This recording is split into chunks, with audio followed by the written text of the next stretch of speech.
Mmm, come closer, dear. This one is about four young people who made a decision on a Saturday night that seemed very small at the time. Their names were Carl, Ian, Jason, and Maya, late teens.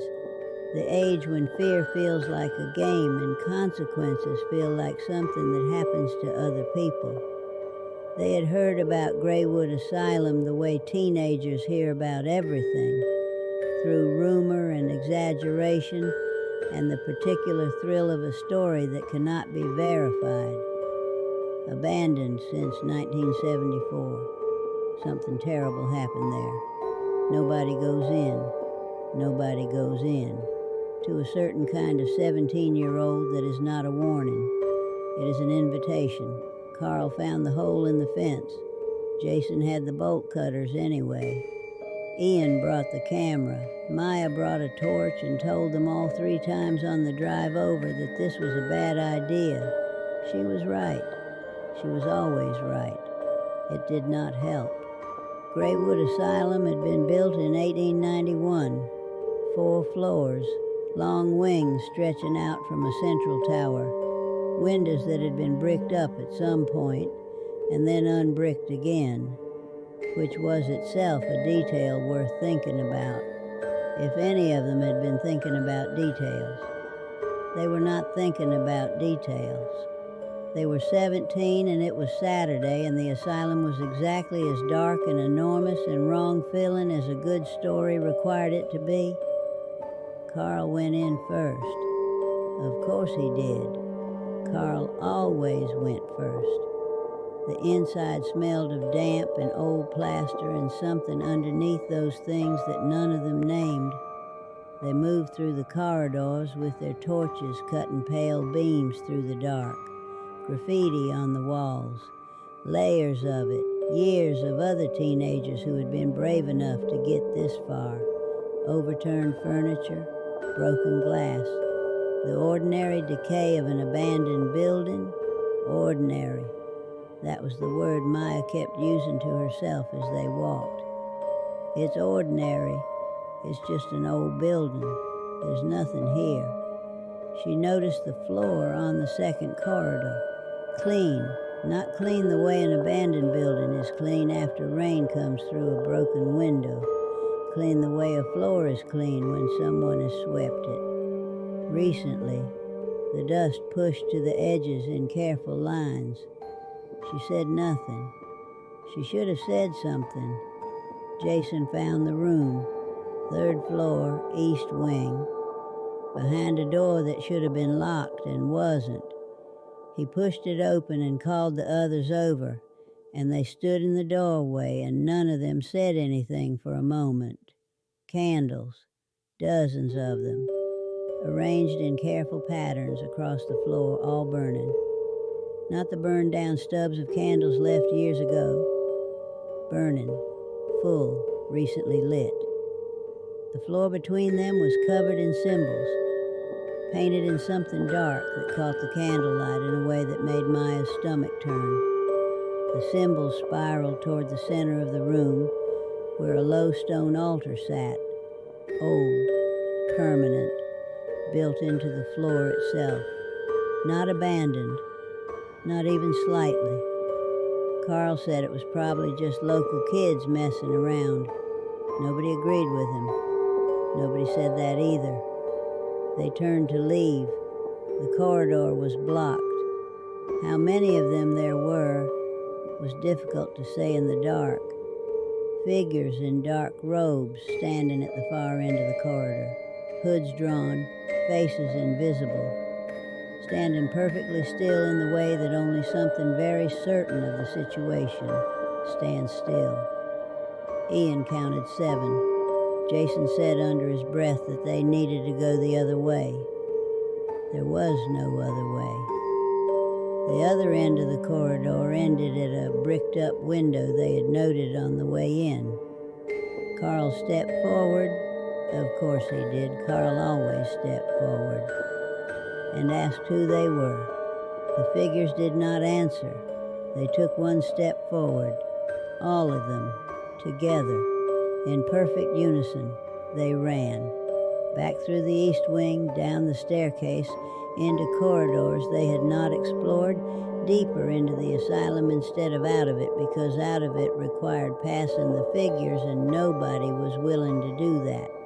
The asylum was a maze, long corridors that turned back on themselves, doors that opened onto other corridors, staircases that went down when they needed to go up, and behind them, never running, never shouting, the soft rhythm of robed figures walking, always the same distance back, always perfectly calm, as if they knew where the four of them were going, as if they had done this before.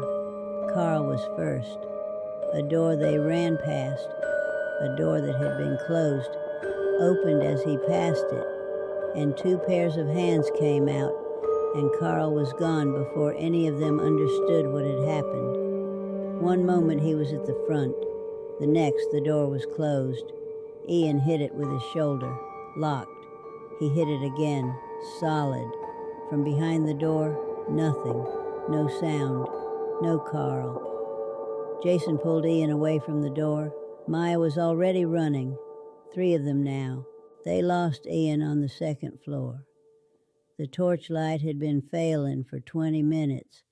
Bad batteries, bad timing, the specific cruelty of objects that let you down at the worst possible moment. And when Ian's torch went out completely, he was simply gone. One moment his light was beside Maya's, the next it wasn't. She called his name. The echo came back. Nothing else. Jason grabbed her arm and kept moving. 2 of them now. The asylum had gone quiet in a way that was worse than the footsteps had been. They found a ground floor window, broken, large enough. Maya went through first and turned back to pull Jason after her. And Jason looked at her and then looked back into the asylum, and his face did something complicated. He said he was going back for Carl and Ian. Maya said their names were gone. She said it the way you say something when you know it is true and cannot bear to say it plainly. Jason said he was going back anyway. She grabbed his arm. He pulled free, gently. The way you pull free of someone when you have already decided. He looked at her for one moment. Then he went back in. Maya stood outside the broken window in the cold night air, waiting. He did not come back out.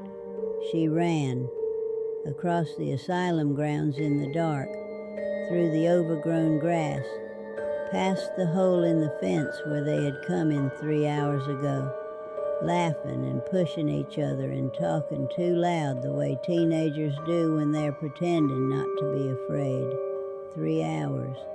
Carl and Ian and Jason were still in there. She ran until she hit the road and kept running, until her legs gave out and she sat down on the tarmac and screamed once into the dark and then got up and kept going. She called the police from a petrol station a mile down the road. Her hands shook so badly she misdialed twice. When the officer answered, she told them everything. The asylum, the candles, the robed figures, Carl and Ian and Jason. She gave them the address. She told them to hurry. The officer's voice was calm and steady and told her to stay where she was. She stayed. She sat on the curb outside the petrol station with her knees pulled up and looked back down the road toward the darkness where Greywood Asylum sat and waited for the blue lights. 4 cars. They arrived in 12 minutes, which felt like 12 hours. Maya walked them to the fence, showed them the hole, stood outside while 6 officers went in with proper lights and radios and all the equipment that she and Carl and Ian and Jason had not had. She waited. The lights moved through the windows, upper floors, lower floors, the east wing. The asylum was quiet. They came back out after 40 minutes. The officer in charge, A woman with a careful face and careful voice told Maya that they had searched every room. No candles, no symbols on any floor, no altar, no robed figures, no Carl, no Ian, no Jason, nothing. The asylum was empty. Had been empty for 50 years by the look of it. Maya looked at the officer. The officer looked at Maya. Something passed between them that was not quite belief and not quite disbelief, and settled somewhere in the middle where neither of them wanted to be. They kept her until dawn. Questions and forms and a blanket someone put around her shoulders and cups of tea she did not drink. By the time they let her go, the sky was going pale, and the asylum stood against it the way it had always stood, dark and large and silent. Maya looked at it one last time. One window on the third floor east wing. A light, small, warm, amber, like a candle. Maya escaped, one of 4. The police found nothing because there was nothing to find by the time they arrived. They are very good at that, dear. Clearing a room, leaving no trace. They have had a very long time to practice. Carl and Ian and Jason are not coming back. And somewhere in Greywood Asylum on the 3rd floor, east wing, the candles are still burning. I'll be right here when you come back, in my chair, where I always am.